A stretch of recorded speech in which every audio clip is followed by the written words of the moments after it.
Muy buenos días a todos y a todas. Agradezco su presencia y su participación en estos ceremonia y en estos diálogos que se abren después de la ceremonia como una forma de compartir la experiencia de la vida con su riqueza y con sus propios cuestionamientos que nosotros vamos encontrando en el camino. Si alguien tiene a bien compartir alguna pregunta, alguna experiencia, adelante, por favor, es un buen momento.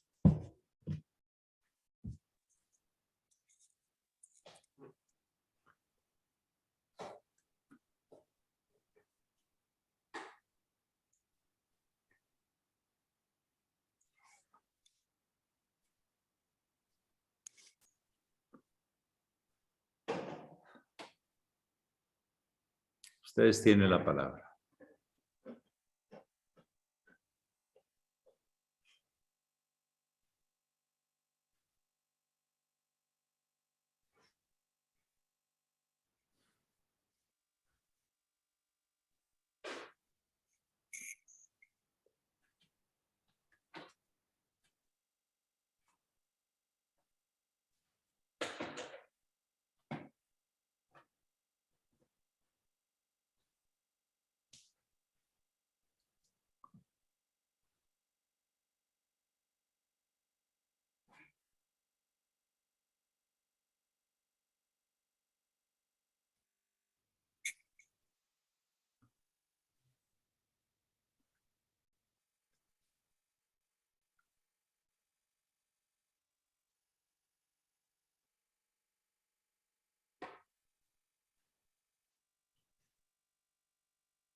Buenos días, maestro. Buen día, ¿cómo le va? Bien, maestro, gracias, un abrazo. Buenos días, hermanos. Maestro, la venida de el Sublime Maestre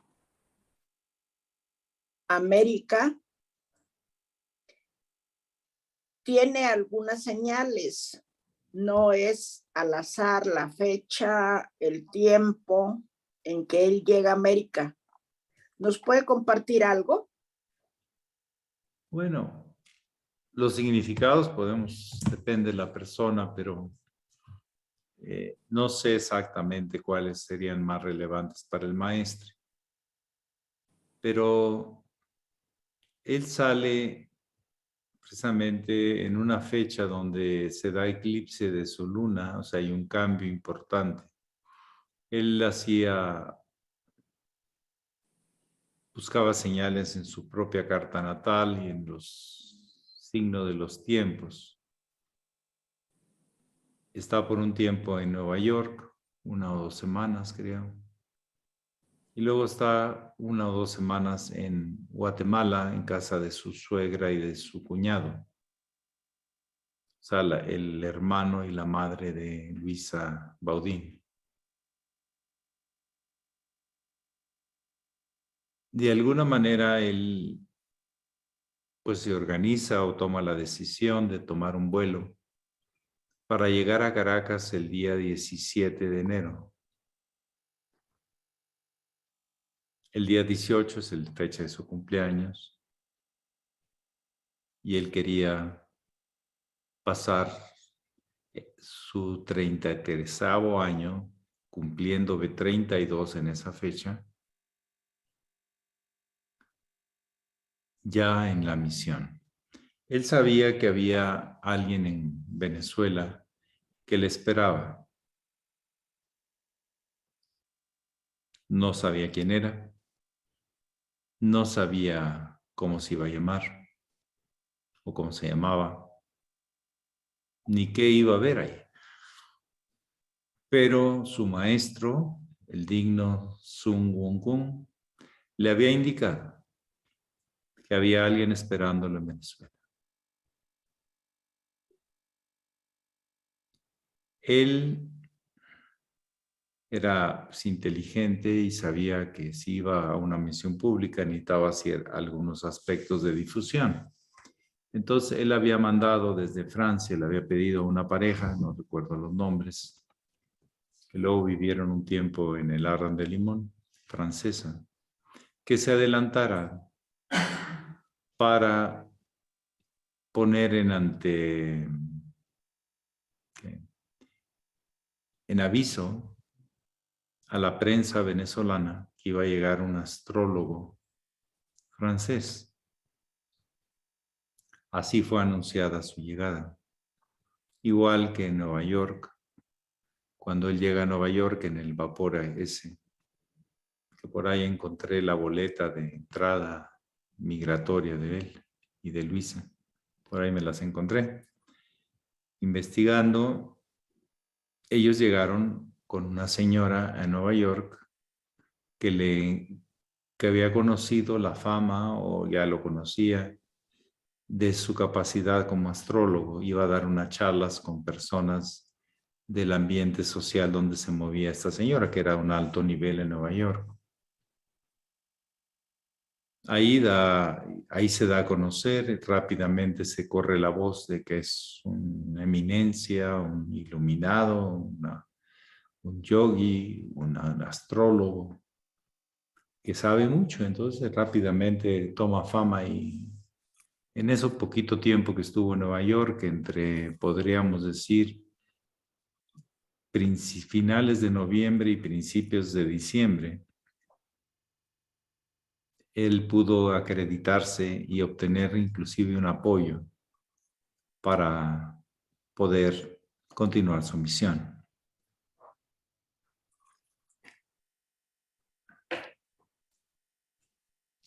Sí, hay muchos aspectos. Llega con sus vestiduras blancas. Había llegado a Venezuela y a Nueva York con pantalón azul y camisa a rayas azul y blancas. Pero ya llega a Venezuela donde su maestro le había dado una indicación. Se habla mucho, porque está escrito por él, que su destino final era Perú. Hay alguna especulación, aunque él no lo describe, pero parece que sí, que el vuelo es Guatemala, Colombia, posiblemente Bogotá, y luego Bogotá toma otro vuelo hacia Venezuela, pero creo que no hace ninguna actividad en Colombia. El destino de él era Caracas, Venezuela. Y ahí, pues, se hace notar su presencia. No era una noticia común en aquella Caracas de aquel tiempo. Era una ciudad pequeña, no desarrollada su economía, Venezuela. No habían descubierto el tema petrolero, o no era una economía basada en eso. Era más bien, había cierta cultura en ciertos círculos, pero muy pequeños. Entonces la presencia de ese astrólogo con esas vestiduras y con esa entrevista del aeropuerto rápidamente se hizo notar en un diario de alta circulación para aquel tiempo y en aquella ciudad, Caracas, Venezuela. Entonces sí hubo parte que fue apareciendo, porque si no hubiera visto el periódico, la comadre del maestro, pues no, a lo mejor no hubiera visto, sabido de esa presencia. Y según esto, como a los 3 días es cuando se da esa entrevista, y el maestro pasado su cumpleaños. No inmediatamente, porque saben ustedes que si el diario se ve el domingo, pero ellos se reunían, creo que el miércoles o jueves, y entonces fue cuando decidieron ir al hotel o buscarlo en una persona que con conocidos podría detectar en qué parte de Caracas. Me imagino que era una Caracas de unos 200,000 habitantes, una cosa así. No sé exactamente, pero no era tan grande, ciertos acontecimientos se conocían fácilmente o eran de dominio público, como se dice, pueblo chico, chisme grande. Y se fue dando así. Hubo contacto con la masonería venezolana, pero dijeron que no era su trabajo, que era el trabajo de él, que era muy bueno y todo, pero que lo hiciera él.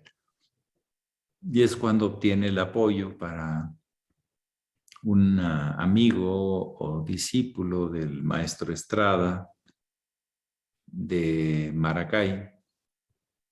Habla que tiene un terreno y que se los puede ofrecer para que desarrollen su misión.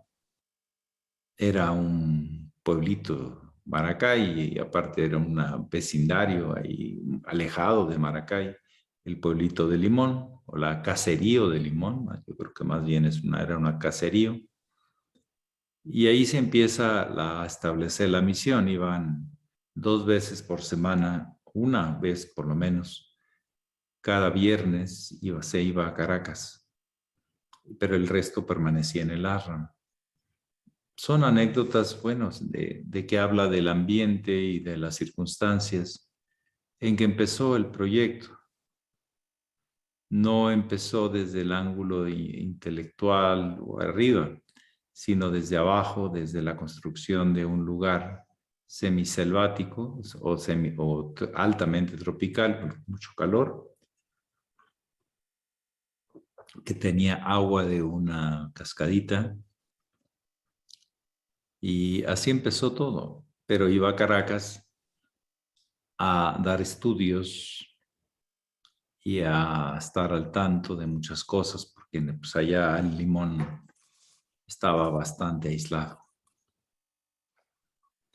Pero él combinaba con esa inteligencia ambas cosas, o sea, estar donde la vida le había indicado, pero no perder la proyección, y él venía a dar un mensaje, tenía que encontrar cómo hacerlo.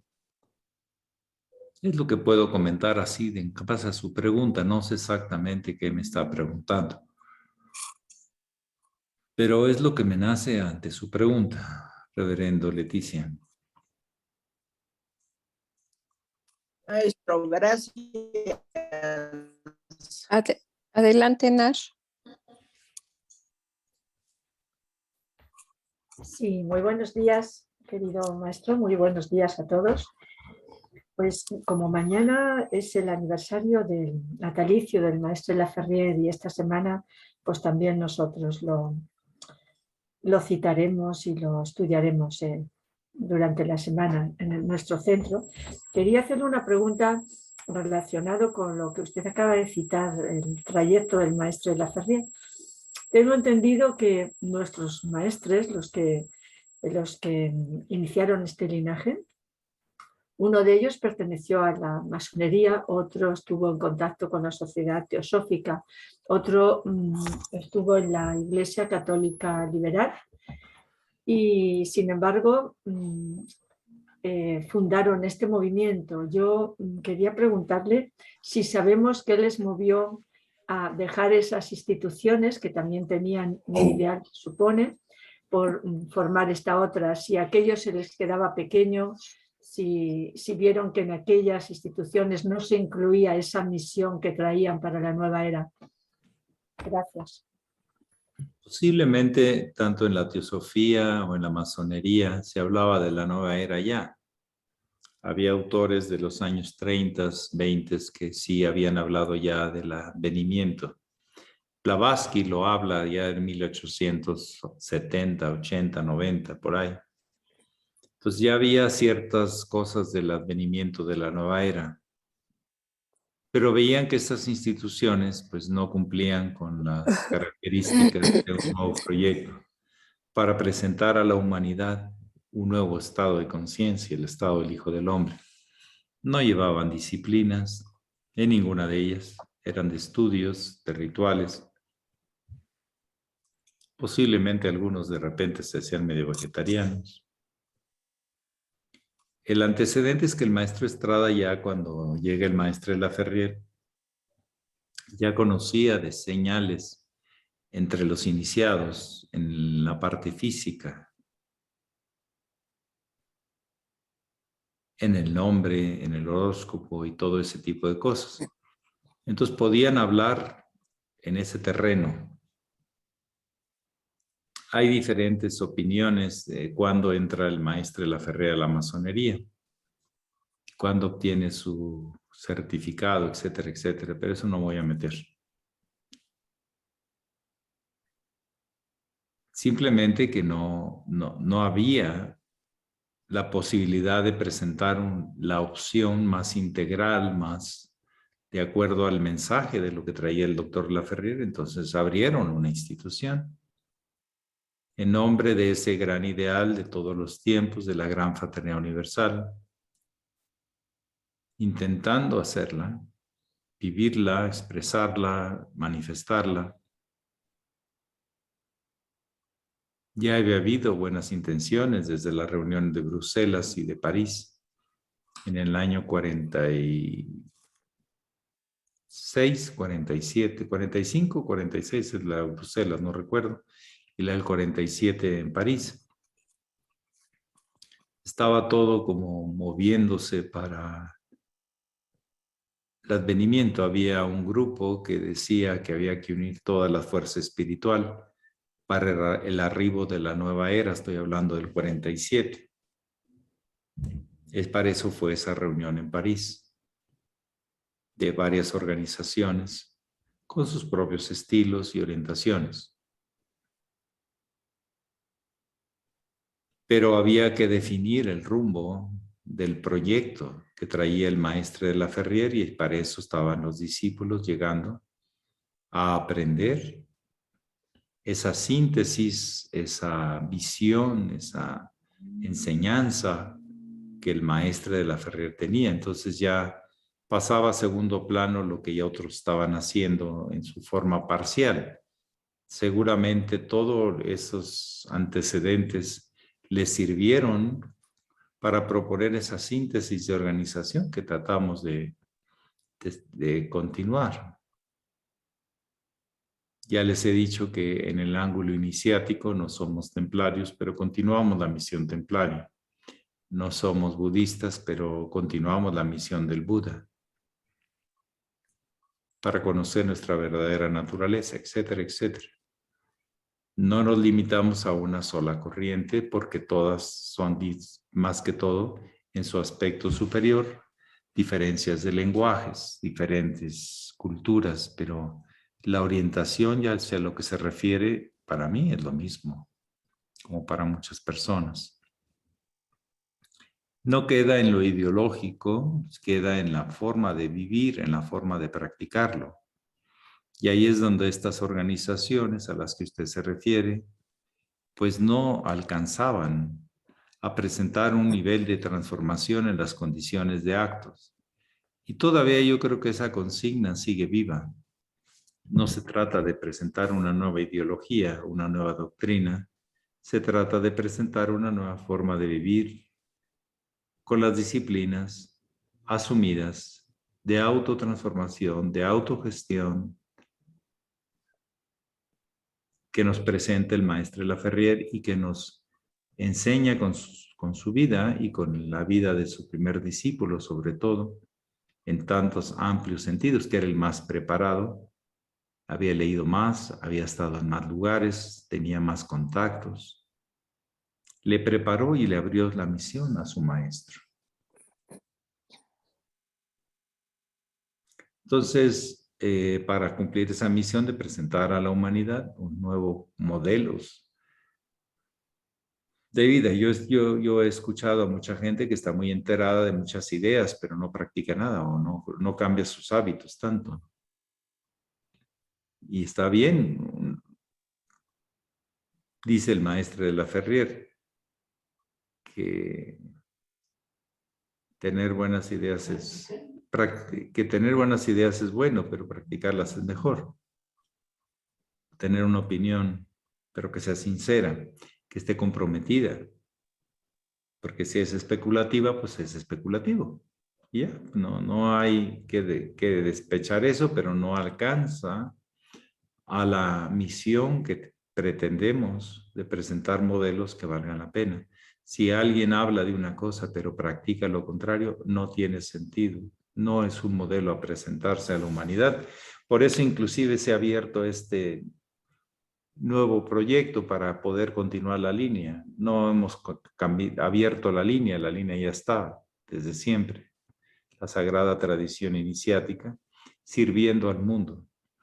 No puede ser quienes practican cosas que no van de acuerdo con lo que predican y menos con la línea dejada por el maestro y especialmente por el hermano mayor, donde puntualizó más cosas en forma más práctica y directa sobre cómo vivíamos y cómo actuábamos.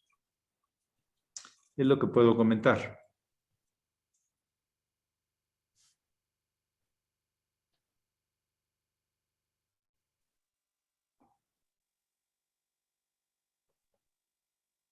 Muchas gracias. Muy claro. Y nos volveríamos especulativos si hablamos de una cosa y no lo practicamos. Igual. No estamos exentos de cometerlos, caer en las limitaciones naturales que otros muchos caen. Ayer escuchaba a alguien decir, es que todavía hay fariseos en la iglesia y todavía hay tal. Pues sí, para volver otra vez a esa historia, donde el mismo Cristo los descalificaba con respecto al sendero de la luz. Ellos no pueden representar eso. Por eso tenemos que hablar claro y directo. Es mucha responsabilidad la confusión del mundo, de la gente. Pero tenemos que practicar lo que nosotros tenemos que tenerlo también claro. ¿Algo más?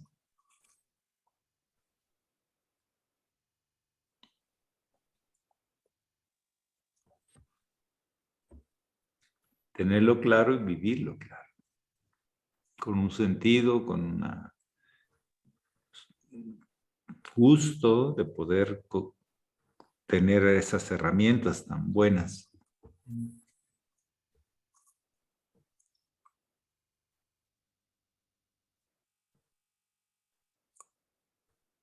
Decía el venerable Satarhat que el gran problema de nuestro proyecto, de nuestra institución, es que no creemos en lo que estamos predicando.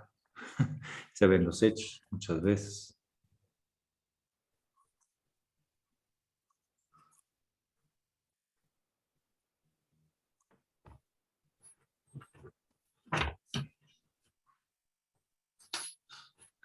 ¿Algo más esta mañana? Sí. Buenos días, maestro y queridos hermanos. Pues hablando del venerable, hoy es su onomástico, el venerable Satarhat José Marchelli. Y bueno, por supuesto estamos en la semana del maestre, pero le pediría si puede compartir ese eslabón que él fue entre los maestres y ahora nuestro momento, ¿no? Para usted, ¿qué fue lo que él...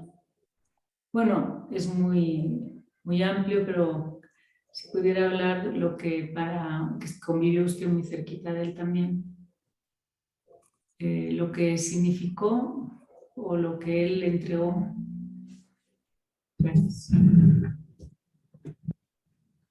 Bueno, yo lo que puedo decir del venerable es que fue el primer contacto que me llamó la atención sobre el mensaje del doctor de la Ferrier, me dejó muy impactado.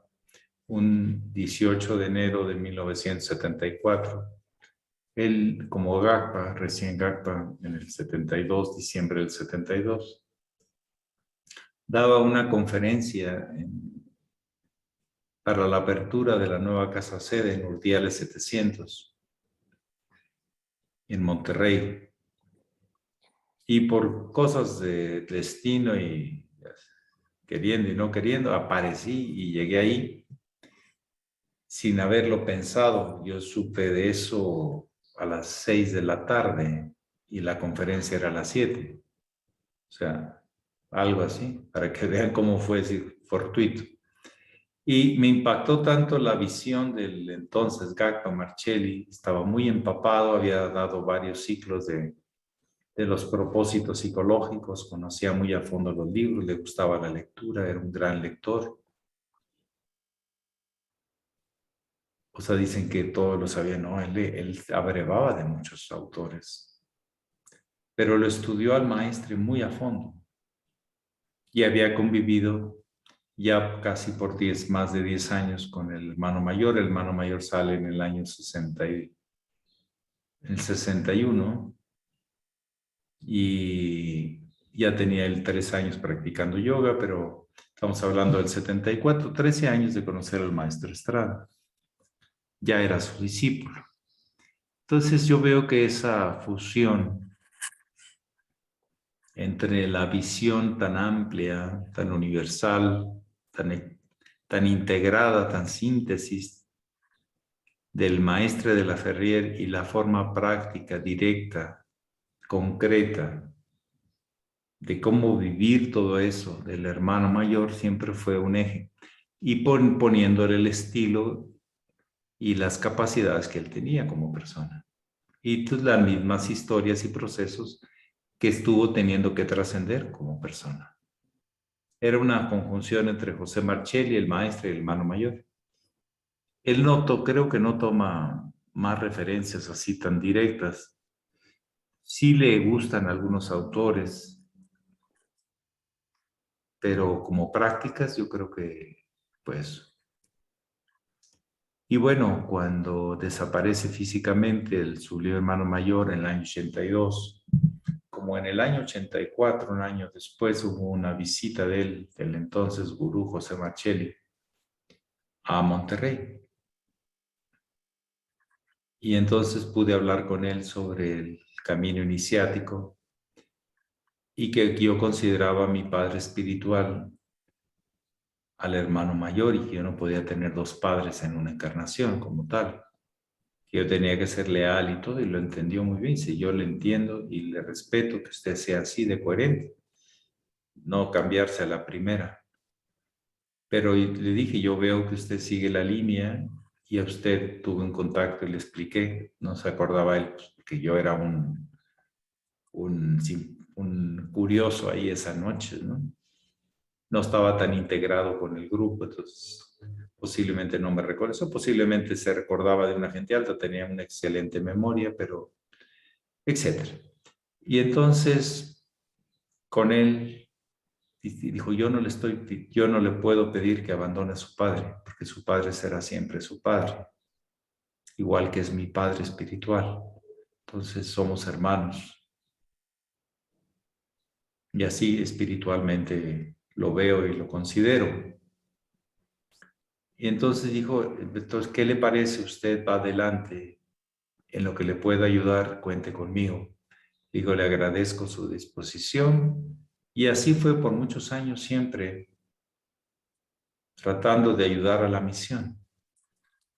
Luego, con el tiempo y la confianza y la interacción, los diálogos, los contrastes que teníamos, yo les puedo decir algo que parece inverosímil, pero así fue. Nunca tuve una discusión con él en 25 años, que tenía él su carácter y había gente que lo corría. Y a mí también yo tengo mi carácter. No tuvimos. había desde el principio las cosas claras. Entonces fui su discípulo para continuar aprendiendo en la línea. Pero quedaba claro que mi padre espiritual siempre fue el hermano mayor. De hecho, al final, antes de retirarse físicamente, me aclara y me dice, hermano Ferrara, ahí me estaba hablando de al hermano. Yo ya la vida me pide que deje este cuerpo, pero le quiero decir algo para que le quede claro. Si algo de lo que yo dije o hice contradice lo que el hermano mayor, el maestro Estrada, le enseñó a usted o le enseña o enseña, sígalo a él. Yo también lo sigo a él, él va adelante de usted y de mí. Entonces me liberó cualquier contradicción. Yo puedo reconocer cómo lo haría mi maestro como el hermano mayor. Fue maestro en la línea, sí. Pero mi padre espiritual siempre desde el principio fue claro que mi relación era con el hermano mayor. Por ejemplo, en muchos de los temas éticos, para mí pesa más lo que transmitió, enseñó y vivió el hermano mayor. En ideológicos, pues fue muy refinado el venerable Satarhat, pero no teníamos discusiones. Yo le entendía el origen, podía hablar con él en privado de lo que fuera, con gran respeto, y él me lo transmitía y me respondía con gran respeto. Yo veía que hay gente que no aceptaba intimidar y ponía un alto muy tajante ante cualquier intervención de quererle imponer algo. Él no se dejaba imponer. Yo creo que yo tampoco. Entonces, convivimos mucho y fue una labor muy hermosa y me pedía que en las inauguraciones de cámaras yo estuviera ahí, que les ayudara a los hermanos, tenía confianza en la forma en que transmitía las cosas, de él había aprendido mucho y que del hermano mayor él seguía y continuaba, siempre aclarando qué era de él, cuál cosas eran de él y cuál a veces eran del hermano mayor. A veces yo le preguntaba y me contestaba, no, esto es del hermano mayor, lo que le estoy diciendo o haciendo. No, esto es ya una forma que yo lo entiendo, llevar a la práctica, una forma de bajarlo a la realidad. Entonces fue una relación muy cercana, a tal grado que me quiso acercar a su familia, pero su familia pues no, es muy particular. Entonces, pero para que yo les ayudara en temas familiares. Había una confianza de mí hacia él y así.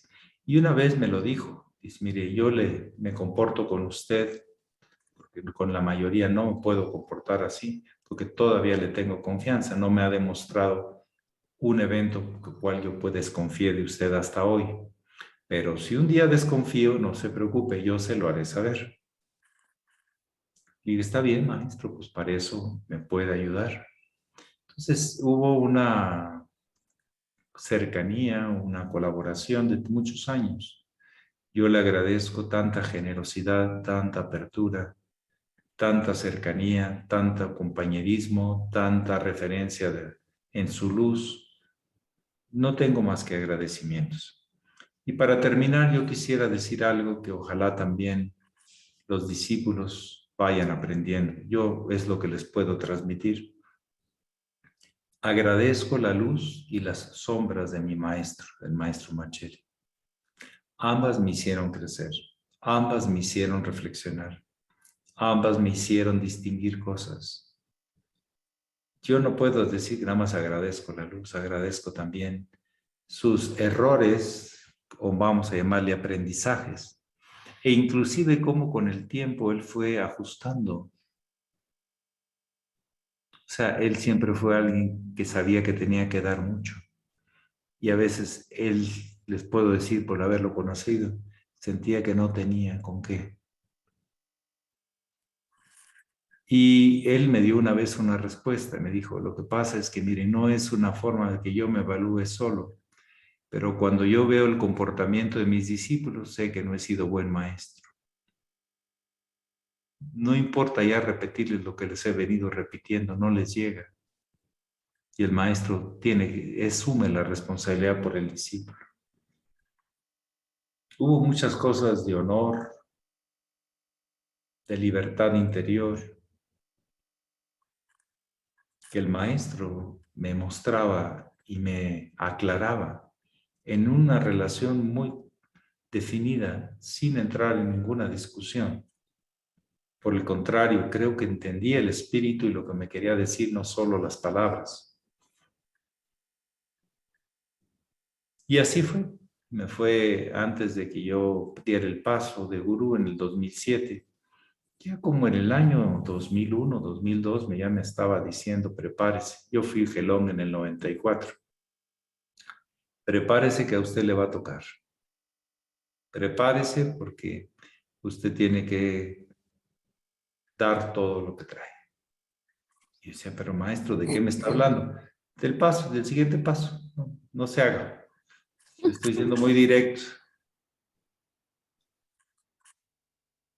Pero yo, pues sí, le escuchaba, ya me lo había dicho el hermano mayor de alguna manera, pero yo no andaba aspirando a eso y no preparé nada, ¿no? No sabía, más bien probé límites de muchas cosas, como diciendo para que no me quede deseo de irme a los extremos, sino irse el camino del centro. ¿A qué llegaba a los extremos de cada cosa? Eso lo probé en muchos sentidos, pero fue un vínculo. En cierto momento, y lo voy a decir porque así es, va mi palabra y mi honor por medio, hablamos de nuestras encarnaciones anteriores y el trabajo que habíamos realizado.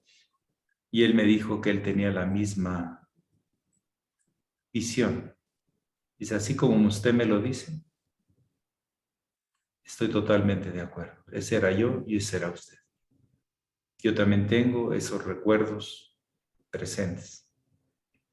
O sea, pero no quedábamos en el culto al pasado, sino más bien en el reto al presente que se nos presentaba como discípulo y maestro.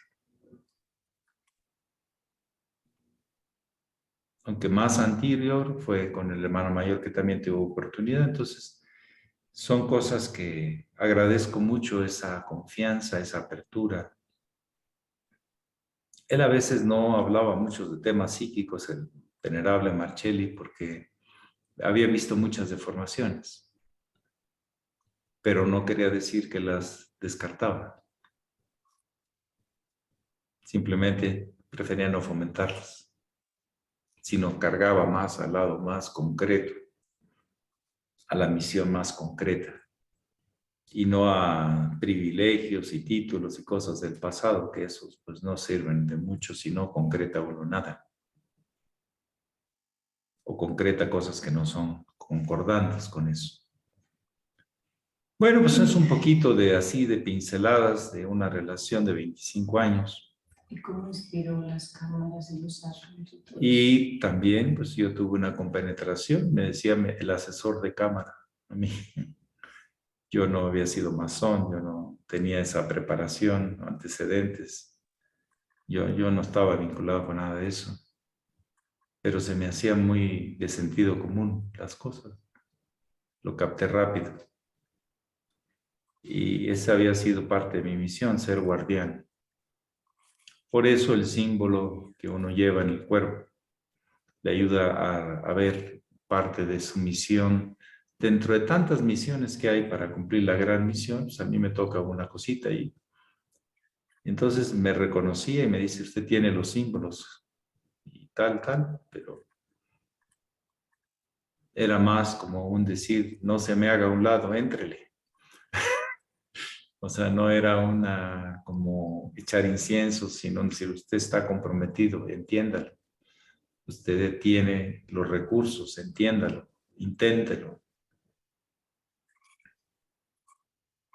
Y así lo intenté y fue una cercanía que me hizo madurar en lo que yo había aprendido del hermano mayor y distinguir muchas cosas de lo que tenía más sentido y no tenía tanto sentido para la misión que nos ocupa en estos tiempos y en los tiempos aquellos de los años 80, 90 o los 2000, que fue tan intenso en tantos aspectos y que sigue siendo intenso en otros aspectos. Sí, adelante, Miriam. Buenos días, maestro. Buenos días, hermanos. Pues hoy es también el natalicio del venerable Satarjat José Marcelli, y recordando que gracias a su definición y a su claridad de la línea, pues también él concretizó mucho de los satran que hay el día de hoy, pues fue gracias también a su trabajo, a su claridad en eso. Me gustaría a mí en particular que nos comentara también sobre eso. Gracias, maestro. Sí, ahí hay varios antecedentes. El maestro venerable como que no leía mucho sobre temas de cuestiones ocultas. Creo que entró a masonería, pero a los grados muy iniciales, a los 3 primeros grados o algo así, pero no, como que no era lo de él. Él era más del venerable Satarjat, estoy hablando. Sí. Esa no fue la onda. A ver. Entonces no era tan afín a ese tipo de ritualísticas y todo. Sin embargo, cuando fue el proyecto, bueno, había participado en la acoplación y edificación de la Cámara de Aragón en los años 60. Y creo que a partir de ahí, de toda esa tendencia mucho al existencialismo, a la filosofía, al yoga, que él tenía tan intenso, a la cultura, a lo prehispánico, a lo antropológico, etcétera, a lo biológico. Él como que empezó a interesarse en los temas de cámaras. ¿Se acuerdan de aquella cuestión de defender la cámara de él y de Anita Montero, y que iban a hacer una estrategia para tomar por violencia o por asalto, más bien la palabra es asalto, la cámara esa de Aragón, que se habían encerrado adentro? Luego le toca a él la construcción en pilotes de la cámara en Cuautla, y todavía se compenetra más, aunque él viajaba mucho ya para ese entonces, llevando la misión, los mensajes, las disciplinas. Mucho de las disciplinas se instauró por cuestión de él. Era muy enfático en las disciplinas. Él decía: los míos hacen disciplinas, los que no son míos no hacen disciplinas, y ahí saquen sus conclusiones. Yo le escuché varias veces esa expresión. Y se fue compenetrando con las cámaras y aprendiendo directamente de los que sí eran más ritualistas, y habían sido masones y teósofos y todo. Posiblemente le dieron inquietud Felipe Paredes, Refugio Cano. Eran de esa línea místico-ritualística. Pero él aprendía, no era para él, pero él aprendía mucho con ellos. Siempre vi que hubo un agradecimiento muy especial a ellos. Como que le aportaron mucho a su preparación. Cuando se da el tema de la inauguración de la Cámara de Gagpa, o sea, él no dirigió cámaras, parece hasta ese entonces. Cuando ya es gurú, se da ese desvío que da al tema chamánico, animista, el entonces Sachela Domingo Díaz Porta. Y pues ve alrededor y ve que él tiene el mayor grado dentro de los que aprendieron con el hermano mayor el tema de las cámaras. y él le toca entrar a consagrarla. O sea, entra Díaz Porta, pero no cambió nada. O a lo mejor o no sintió nada él, y era muy sensible, aunque él no lo mostraba. Y a partir de ahí, el tema de cámaras vio que era el puntal para que... Y entonces fue al frente de las cámaras, a partir de esa inauguración de la Cámara de Gacpo. Ya le tocó dirigir las cámaras, le tocó inspirar las cámaras, construirlas, irse a cada arran donde había una cámara para ayudar a la edificación y la operación magnética, y se quedaba ahí un tiempo importante.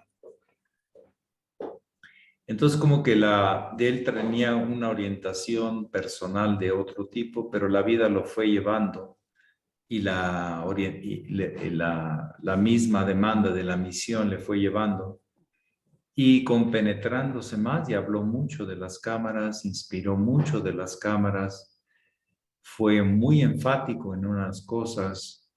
Fui muy cercano a él todo ese proceso de 80s, 90s y 2000s en temas de cámaras. Inspiró los ARRAMS. En los ARRAMS siempre fue un tema para él importante, porque en los ARRAMS siempre él fue una luz en temas de disciplinas, un educador en temas de disciplinas. ¿Sí? Pero el tema de las cámaras fue dándose, yo creo, por circunstancialmente, y él aceptó y entendió que le tocaba y que era una llave que abriría la consolidación de la misión y de la orden. Los problemas empiezan en cuando se le falta a las cámaras el respeto. Ahí empieza todo. ¿Y para qué les cuento la última historia? Ahí empiezan los problemas. Las cámaras pueden ser la apertura a la luz o las cierre de esa puerta hacia la luz. Todo eso nos lo fue enseñando en el tiempo. El hermano mayor y luego a través de su discípulo que siguió con esa misión. Nadie más le entendió, ni Michan, ni ellos le entendieron bien al tema de cámaras. Yo se los digo porque estuve ahí. Nadie entendió el sentido, aunque no eran sus antecedentes, él lo captó claramente, porque sí tenía un sentido de las virtudes, sí, muy, muy claro, pero no era como ritualista en el sentido convencional, pero fue siendo muy ritualista. Ustedes saben la historia hasta con los famosos antenajes. Cuando el hermano mayor le dice, lo que usted necesita es hacerse su devocionario, y a él no le gustaba eso. Resulta que después fue el gran promotor del ritual y el valor del ritual, y lo amplió, lo precisó, no solo lo captó, sino lo pudo transmitir educadamente, vamos a decir, a los que ponían atención. En fin, que sirva como un reconocimiento y agradecimiento a algo que queda en uno, posiblemente hoy y siempre, a partir de toda esta vivencia que tuvimos con el venerable Satarjat José Marcelli Noli. Entonces, conociendo un poco la persona, sus tendencias originales y luego cómo se fue transformando, cómo fue dándole un valor a ciertas cosas que fueron vitales. Dejó de darle importancia a ciertas cosas. La disciplina, el compromiso, la lealtad y la entrega siempre fue un tema que él nunca le gustó ser tibio, ni admitió como discípulos a gente tibia. Tenían que ser de entrega. Sí, la misión requería de ciertas cosas, pero yo sé cómo distinguía él a las personas en las que podía confiar y en las que no podía confiar, aunque tuviera compromisos de muchos tipos. Había que impulsar, fue un gran impulsor de literatura, de estudio. Cuando uno lo escuchaba, dice, pues este está muy leído. ¿Sí? Ha investigado mucho, ha vivido, no habla de solo teorías. Toda esa certeza de que la sabiduría es posible, no las transmitió. En su estilo, no era el estilo del hermano mayor, pero era la misma fuente, la misma sabiduría expresada a través de la figura y la persona de José Marcelli. Así lo sentí muchas veces, así lo viví. Por eso se estableció esa relación maestro-discípulo en la línea del hermano mayor. O sea, yo no veí que la línea de José Marcelli, no, yo no la vi nunca así. Yo vi que la línea era la del hermano mayor a través de la persona de José Marcelli y de su crecimiento como persona y trascendencia de muchas cosas. Aunque él a veces un poco fanfarronamente decía que él era como el ave de las tempestades, que cuando había tormenta y el cielo estaba más picado es cuando le encantaba volar. Siempre, él no le asustó nunca los retos, un hombre de retos, pero yo siento que dio todo lo mejor ante esos retos. Que algunos pudo llegar a la concreción, yo creo que nos pasa a todos, pues sí, y otros a lo mejor faltó tiempo o faltó crecimiento también de él, como a nosotros todos también nos faltan a veces, o tiempo o capacidad de sacar el potencial que todos en esencia tenemos. Bueno, pues yo creo que ya se pasó el tiempo, no sé si hay algún último comentario, pregunta. Sí, hoy 17 de enero está una persona que trató de integrar la visión del maestre, del hermano mayor. ¿Sí? Él, y fíjense algo que es de llamar la atención, con muy poca vitalidad ya, volvió a leer toda la obra del maestre Laferrière como última parte de su vida. Seguramente para revisar qué había entendido y qué no había entendido todavía del maestro. Él siempre dijo que el maestre Laferrière era para 2000 años. Entonces, tuvo una lealtad al hermano mayor, pero también mucho al maestro. En su estilo, en su persona, claro, se traduce a través de las personas. Esa luz, pero la fuente es muy clara, es la tradición iniciática. Bueno, pues les agradezco mucho a todos y bueno, estas preguntas me invitan a sacar, como dicen, los manteles de galas que solo para fiestas especiales se sacan. Muchísimas gracias. Que pasen muy bonito día. Hagan presentes temas que nos dejó tanto. La mayoría de ustedes conocieron al venerable José Marcelli Noli. Pax. Pax, gracias, maestro. Gracias. Gracias. Pasen bonito día. Bonito día para Gracias, todos. maestra. Pax, Buen día a todos. Hola. Ontamaya. Abrazos a todos.